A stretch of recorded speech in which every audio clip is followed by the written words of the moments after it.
Russia is a great power that made an immense contribution to world science, technology, culture, and sports.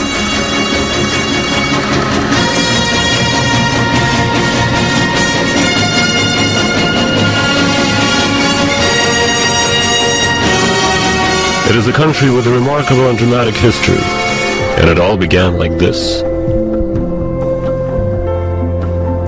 In 6th to 7th centuries, Slavic tribes moved from the extensive plains of Eastern Europe to the Don and Dnieper valleys of the northern Black Sea coast.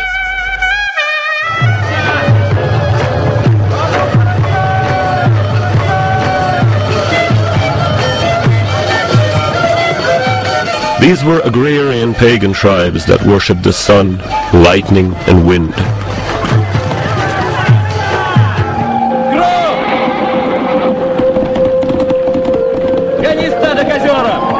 The banks of the Dnieper were a hospitable location for habitation.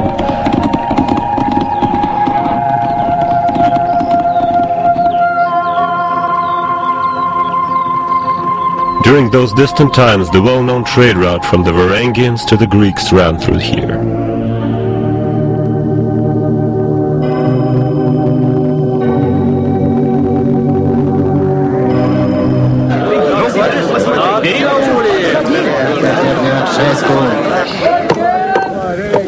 Gradually, cities began to form: Kiev, Chernigov, Novgorod.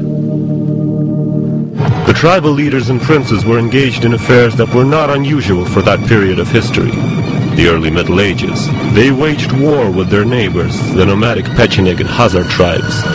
They fought each other and ruthlessly oppressed and robbed their subjects. The level of conflict and civil strife became more and more pronounced, and the Novgorod elders turned to the Varangians, as the ancestors of modern Norwegians and Swedes were called back then, with the words, "Our land is great and plentiful, but there is no order in it. Come, rule and reign over us." 3 Varangian princes, Cineas, Truvor, and Rurik, undertook to put things in order. The new princes managed to restore a more or less comprehensible order, and in essence they founded the state of Rus at that time. And the Varangian Slavic people occupying these lands at the time came to be called as Russian. Rurik became the founder of the Rurikid dynasty, which ruled Russia for many centuries. After the death of Rurik, power passed for some time to his son's guardian, Oleg, who captured Kiev and made it capital of Russia, after which the Russian state came to be called Kievan Rus. This state became so strong that Oleg's war party conquered the capital of Byzantium, Constantinople, or Russian Tsargrad as it was called. Only then did he conclude a peace treaty with the Greeks and Byzantines.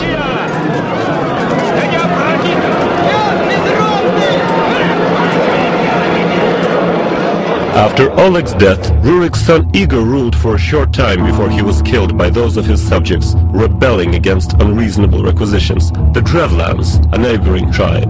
Igor's wife, Olga, savagely avenged the death of her husband on the Drevlans. Жить город! И насыпать высокую могилу Игорю!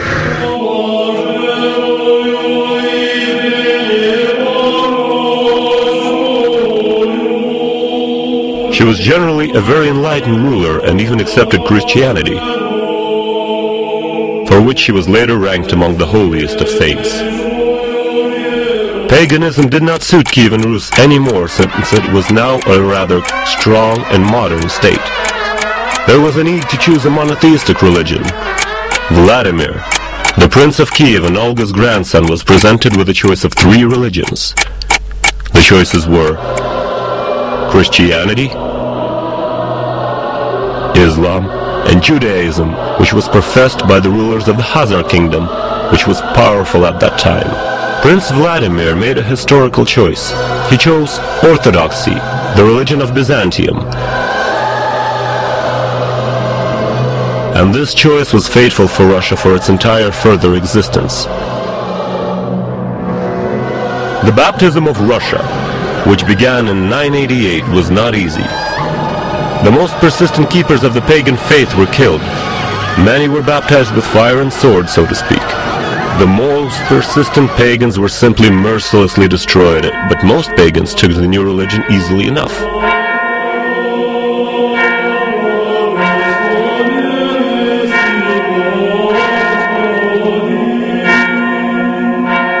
In Russian history, great Prince Vladimir's reign is considered a light and joyful page and the best time of Kievan Rus. After Vladimir's death, his numerous sons plunged almost immediately into a most severe struggle for power. For some time, Vladimir's illegitimate son Yaroslav, named not without justification as Yaroslav the Wise, occupied the throne. He created the first code of laws, Russian truth, patronized architects and icon painters, and adhered to a reasonable foreign policy. Мира желаю Византии и Руси.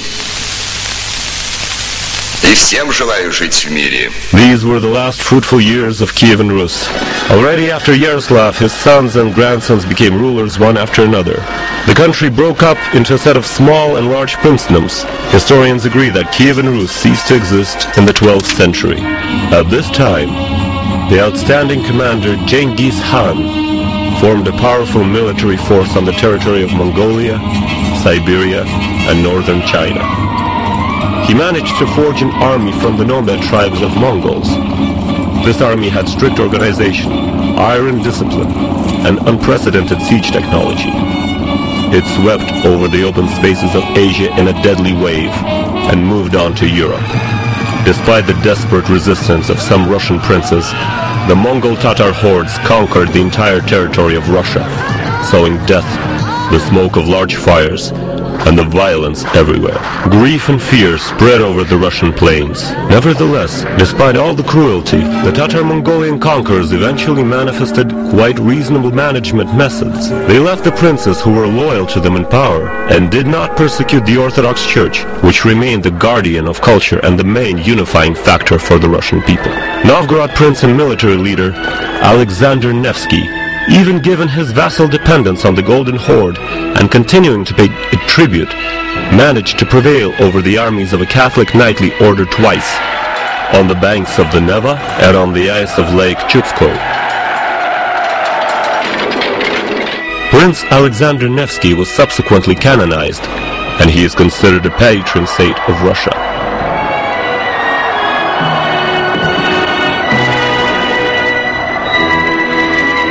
And here, imperceptibly in the beginning, the small Moscow princedom, under the control of clever and prudent princes, was gradually to become the center of gravity among other Russian lands.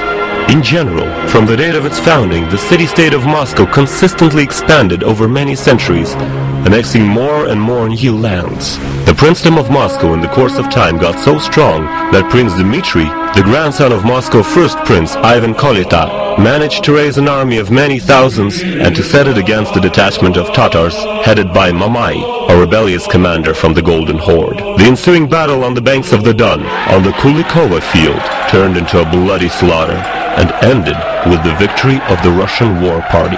And even though Russia continued to pay tribute to the Tatar conquerors for many years afterward, and was still a vassal state, the victory at Kulikovo field had the most profound historical value. It revealed the rising power of Russia and the capability of winning against the Tatars in open battle. In general, for the 2 centuries of the yoke, as the Tatar-Mongolian occupation subsequently came to be called, Russia certainly appreciably lost all connections with the West, as though it had stopped on the historical path, so the eternal east-west pendulum of Russian history swung sharply towards the east. In the 15th century, Ivan III, named the Great by his contemporaries, came to lead the Moscow princedom. During his rule, Russia stopped paying tribute to the Tatar conquerors. The rule of Ivan the Great was a fortuitous time for Russia. Ivan was married to Sofia Paleolog, the niece of the last Byzantine emperor, and he adopted the Byzantine two-headed eagle as the state emblem of Russia.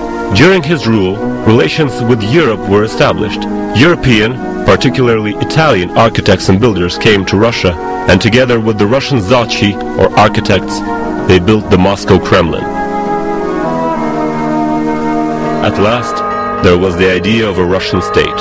It was confirmed by the historical reality and reflected in the minds of the country's citizens, who came to understand that their country is Russia, and not only as the country of the Russians, but also, given the fall of the Byzantine Empire, the center of world orthodoxy. The years of rule of Ivan IV, who assumed throne in 1547, were one of the most inconsistent and bloody pages in Russian history. Ныне впервые великий князь Московский, венец царя всея Руси, на себя возлагает. И тем навеки многовластию злокозненному, боярскому на Руси предел кладет. Отныне русской земле единой быть. On one hand, the Tsar carried out necessary reforms. He drafted a new code of laws, the Code of 1550, put the tax system in order, created a well-trained Strelets army, and, as a result of successful wars, expanded the state borders. In particular, he annexed Kazan, Astrakhan, and the Siberian realm. But he received the name which entered into world history. Ivan the Terrible, the bloody tyrant, distinguished himself with extreme cruelty.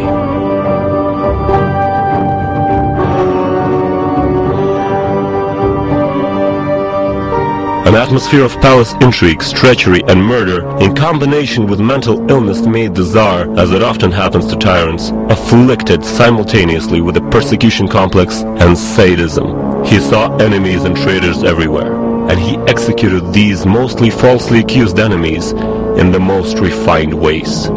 Ivan the Terrible created a personal army, the so-called Oprichniki. These were young men dressed completely in black, with a broom and dog heads tied to their saddles, symbolizing a dog's loyalty and a readiness to sweep treason out of the country. During the day, they beheaded the Tsar's enemies, stoking terror among the people, and at night they feasted in the close company of the Tsar. The Oprichniki's primary victims were the families of the boyars, descendants of many ancient noble bloodlines. The cruelty of the terrible Tsar knew no bounds. The entire country was drenched in blood and lived in constant fear. In a fit of rage, the Tsar killed his eldest son with a blow from a staff. Подобает всегда царю осмотрительным быть.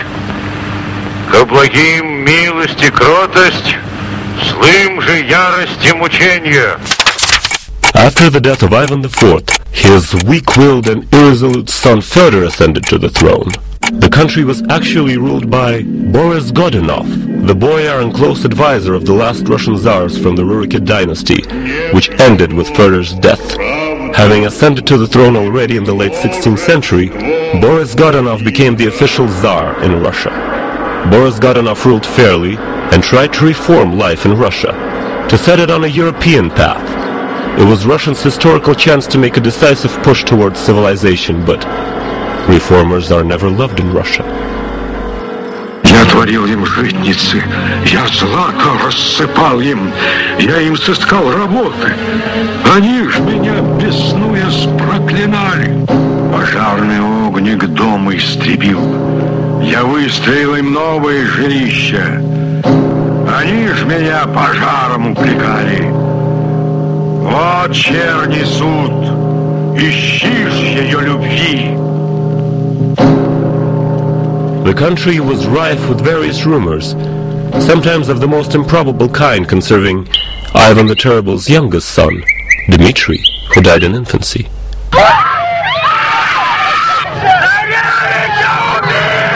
The Poles, who for a long time wanted to seize part of Russia's lands and expand their influence in the east, decided to take advantage of this situation. In Poland, a person appeared who proclaimed himself to be the miraculously healed Tsarevich Dmitri. On the way from Poland to Moscow, false Dmitri was met with the rejoicing and support of people dissatisfied